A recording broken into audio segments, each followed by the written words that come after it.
Price B to God. தேவனுடைய நாமம் மகிமைப்படுவதாக.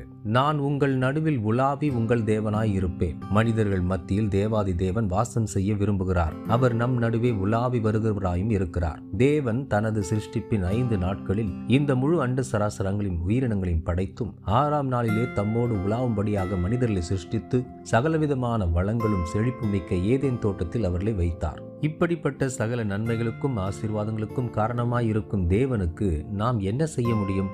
அவருக்கு எதை கொடுத்தாலும் அவைகளெல்லாம் அவராலேயே உண்டாக்கப்பட்டவைகளாகும். அப்படிப்பட்ட தேவனுக்கு நாம் ஒன்றை கொடுக்க முடியும் என்று சொன்னால் அது நம் ஆராதனையின் போது நாம் செலுத்தும் துதியின் பலிகளே ஆகும்.